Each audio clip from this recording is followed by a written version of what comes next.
və çox da Azərbaycan hökuməti hal-hazırda hər şeyi saxtalaşdırır.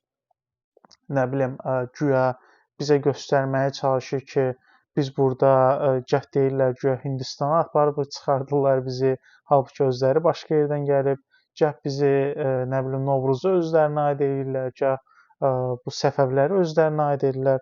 Bunlar hamısı boş-boş söhbətlərdir. Bunlar bir gün tarixin zibilliyində qalacaq. Necə ki İlham Əliyev tarixin zibilliyidir. O özü ilə birlikdə bunları da özü ilə birlikdə götürəcək. Biz burada Roma imperiyasını görmüşük, Talışlardan söhbət edirəm.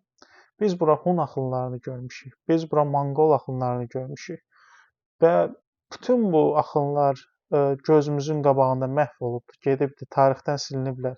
İndi Monqol kimliyi deyə bir şey qalmayıb, Hun kimliyi deyə bir şey qalmayıb, hamısı unudulub. Monqolistan bir dənə balaca iqruşka dövlətə dönübdür. Baxın, Roma imperiyası gəlib bura, Roma dağılıbdır. Yəni Rusiya imperiyası olubdur, Rusiya dağılıbdır, bizə qarşı mübarizə aparıbdır.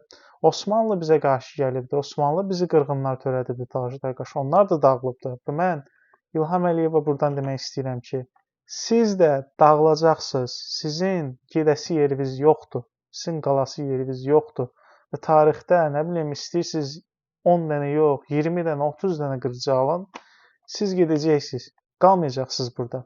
Biz necə ki Osmanlıları, biz necə ki Rusları, Monqolları buradan yola saldıq, sizin də öz vaxtınız var. O vaxtı gözləyin.